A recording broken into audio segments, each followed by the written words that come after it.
اسلامی یونیورسٹی اور دعویٰ اکیڈمی اور اسلامی تحقیقاتی ادارہ اور جتنے بھی آپ کے شعبے ہیں اور جامعۃ الرشید یہ مل کے بہت بڑے بڑے بحرانوں سے اس امت کو، اس پاکستان کو نکالنے کی صلاحیت رکھتے ہیں، لیکن اس کے لیے ضروری ہے کہ ہماری آپس میں اجتماعیت ہو، ہم آہنگی ہو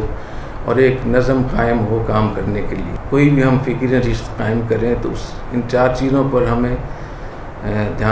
چیزوں کو دھیان میں رکھنا چاہیے۔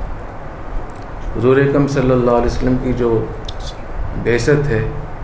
اور جو نبوت ہے یہ کامل ہے، مکمل ہے قیامت تک، اور اس کی جو کمال ہے اس کا، اس میں یہ بھی ہے کہ پہلی امتوں میں جتنے انبیاء علیہ السلام بھی آئے ان کے پاس دعوت اللہ ہی کا ایک حصہ تھا، ان کی نبوت کا مطلب یہی تھا، اور ریاستی نظم اور اجتماعی نظم وہ ان کے ذمے یا تو بالکل نہیں تھا یا عارضی طور پر ہوا۔ نبی کریم صلی اللہ علیہ وسلم کو اللہ تعالیٰ نے دونوں شانیں عطا فرمائیں۔ پہلے انبیاء علیہ السلام جو آخرت بنانے کے لیے، لوگوں کی ایمانیات عقائد ٹھیک کرنے کے لیے یا معاشرے کی اصلاح کے لیے آتے تھے، وہ بھی آپ کو دیا گیا، اور ریاستی نظم بھی آپ کو دیا گیا۔ گویا نبی کریم صلی اللہ علیہ وسلم کی نبوت کے 2 حصے ہو گئے، ایک شان دعوت اللہ جو دعوی اکیڈمی کی ذمہ داری ہے اور اس سے متعلق جتنی بھی ہیں علوم ہے، وہی پڑھنا پڑھانا، لوگوں تک پہنچانا،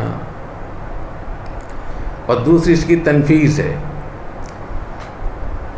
آسمانی دین کو نافذ کرنا، معاشرے میں نافذ کرنا۔ اس کے لیے ریاست اور ریاستی قوت، اجتماعی نظم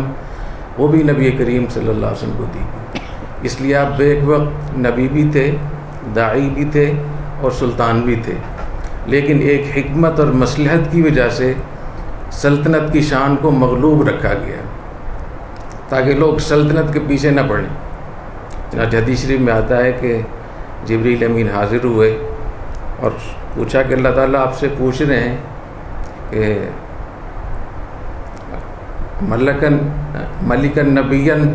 آپ بننا چاہتے ہیں یا عبدن رسولاً بننا چاہتے ہیں؟ یعنی ملکن رسولا، کہ آپ بادشاہ بھی ہوں رسول بھی ہوں، یہ آپ چاہتے ہیں، یا آپ عبد بھی ہوں رسول بھی ہوں، یہ چاہتے ہیں؟ وَأَشَارَ إِلَيْهِ أَن تَوَاضَعَ، حضرت جبریل امین نے اشارہ بھی کر دیا کہ تواضع والی بات کرنا، تو آپ نے فرمایا کہ میں عبدن رسولہ اس کو اختیار کرتا ہوں۔ لیکن کام آپ سارے وہی کر رہے تھے جو بھی ایک اجتماعی نظم ہوتا ہے ریاست کا، اس میں عدالت بھی تھی، اس میں انصاف بھی تھا، اس میں معاشرت بھی تھی، اس میں جہاد بھی تھا، اس میں معاہدے بھی تھے، اس میں امن بھی تھا، سفارتکاری بھی تھی، اور مسلمانوں کے لیے دین و دنیا دونوں کا انتظام کیا نبی کریم صلی اللہ علیہ وسلم نے۔ لیکن جب تک یہ دونوں شانیں امت میں اکٹھی رہیں تب تک امت میں خیر رہی۔ جب یہ دونوں شانیں الگ الگ ہو گئیں کہ حکومت اور ریاست ایک ہاتھ میں چلی گئی،